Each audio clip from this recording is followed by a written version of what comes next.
How will the resurrection power operate in us?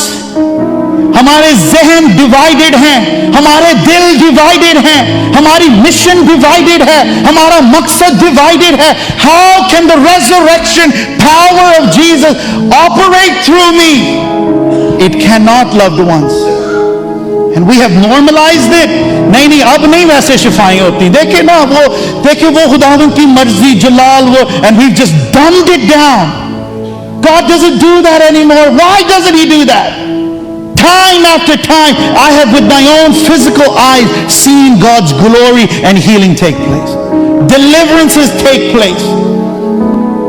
Why?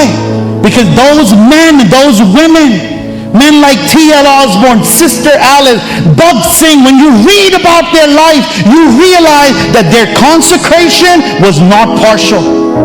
उनकी जिंदगी जो थी वो दोगली नहीं थी. उनकी जिंदगी अपने टीवी, अपने फोन और खुदावंद के साथ नहीं. I'm not saying don't have those things, but watch yourselves. We are not here to have the highest limit of view time. We are here to be validators that Jesus is alive. Amen. That's what we're here for. हम इस जमीन पर इसलिए